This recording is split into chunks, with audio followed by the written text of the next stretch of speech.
Hello! Today I am bringing you my January wrap-up / February TBR because I wanted to combine these two and I thought this would be my first wrap-up / TBR, so yeah, I'll get started with the first books I read in 2015. The very first book I read in 2015 was Angelfall by Susan E., which is the first book in the Penguin and the End of Days series. If you don't know what this series is about, it's about a young girl whose sister gets kidnapped during the angel apocalypse, basically. I thoroughly enjoyed this book. I gave it 4 out of 5 stars on Goodreads, but I'm leaning towards more like 4.25. It's that. I really did enjoy this book. The second book I read was Steelheart by Brandon Sanderson. This is a superhero novel where these people have appeared called epics, which are basically people with superpowers, and they have taken over because they have the powers that others don't. And you're following a boy named David who has seen the man Steelheart bleed, and Steelheart is basically taken over the city. So yeah, that's kind of what happens. He is trying to kill Steelheart because Steelheart killed his dad, and this book was also phenomenal. I really enjoyed this book. I gave it 4 out of 5 stars on Goodreads, but once again, I'm leaning towards 4.25. So I don't know why I like doing quarter-star ratings, but yes, 4.25. The third book I read, actually, was World After by Susan E. I did pick up the other one to Angelfall, and I'm not going to go into plot about this one because it was the sequel, but I will tell you that I really, really enjoyed it. I read it in 2 days, I believe, and this is like a 400-page book. So I gave this a 4 out of 5 stars on Goodreads. But this one is leaning much more towards the 4.5 mark, and I did thoroughly enjoy it. If you enjoy Angels, or you don't know if you enjoy Angels, I suggest you pick this series up because it's a very interesting look at them, and it's just a really fast-paced, action-packed story. The book I read after World After was actually Talon by Julie Kagawa, which I adored. I loved this book. I gave it 4 out of 5 stars on Goodreads. This is about dragons who can take a human form and they are integrating into society. The main character, Ember, is adapting in a South California town, and there are people out to kill them called the Order of St. George, and some of the Order of St. George are in the town. And so much stuff goes on. Really enjoyable book.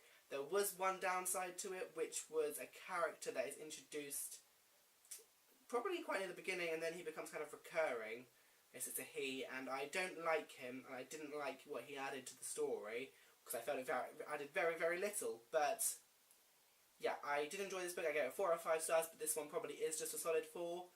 But hopefully the second one is coming out soon, and I'm going to pick it up. So yes. The next book I'm going to talk about is one that I didn't finish, but I wanted to mention it because otherwise my days don't add up on my Goodreads challenge, and it was frustrating me. And that was Vicious by V.E. Schwab.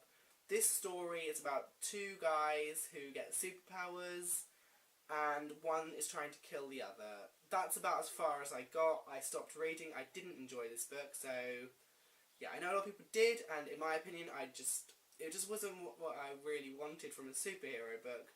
After reading Steelheart, this was just such an odd look at it, and the way that they got the superpowers really freaked me out, and I thought it was very odd, and I didn't enjoy that. So some people probably do enjoy this, but it just wasn't for me. After reading Vicious, I decided I really wanted to read a superhero series that I knew I would really enjoy. So I chose the Superhuman Clash series by Michael Carroll, which is made up of Superhuman, Ascension, Stronger, and Hunter. And this series is a really good superhero series. It's middle grade fiction, sci-fi. It's really fun. The main characters are really lovable in my opinion. I do adore some of the characters in this. But it's about, well, the Superhuman is about a kind of disease is attacking all the adults in the world, engineered by these people who want to bring a supervillain from the ancient past to the modern day. And you're following a group of youngsters. So one of them is non-superpowered. His name's Lance, and he is kind of the main character in my opinion. And you see a lot of him engaging with these superhero characters, and it's just really fun. The series, the storyline gets more complicated, especially leading into these two. This is kind of much more of a linking phase between these and the New Hero series, which I read last year. So I think my favourite of the series was Hunter. It's the first book I gave 5 out of 5 stars to this year, actually, and this was just a phenomenal book. And I'm not going to tell you the plot because it's obviously a kind of joining book between two series. It's just, I really enjoyed it. The other ones I all gave 4 out of 5 stars to, and I think like Ascension especially was probably much more a almost 4.5, because this one was amazing as well. And the last 3 books I read in January were the first 3 books in the Edge Chronicles by Paul Stewart and Chris Bridell, who is the illustrator. My friend loves this series, and I did actually really enjoy them. I was really worried I wasn't, but I think my favourite so far is definitely Midnight Over Sanctifrax, which was just a really fun kind of episode to the series. It's a very episodic feeling series, I must say.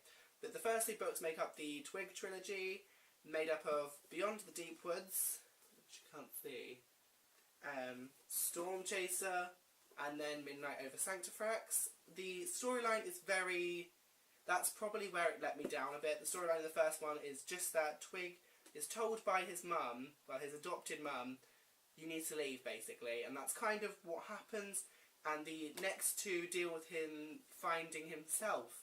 And it was really nice to see. I did give the first one only a 3 out of 5 stars because I didn't feel like the storyline was as strong, which was very sad in my opinion, because if you look, I'll show you some of the illustrations. Let's get you a good one. The illustrations are so detailed and they're so wonderful, but yeah, this one just let it down a bit. These 2 I both gave 4 out of 5 stars to. I'm probably erring on the side of 3.9, but this one is much more kind of a solid 4. This one's more of 3.9.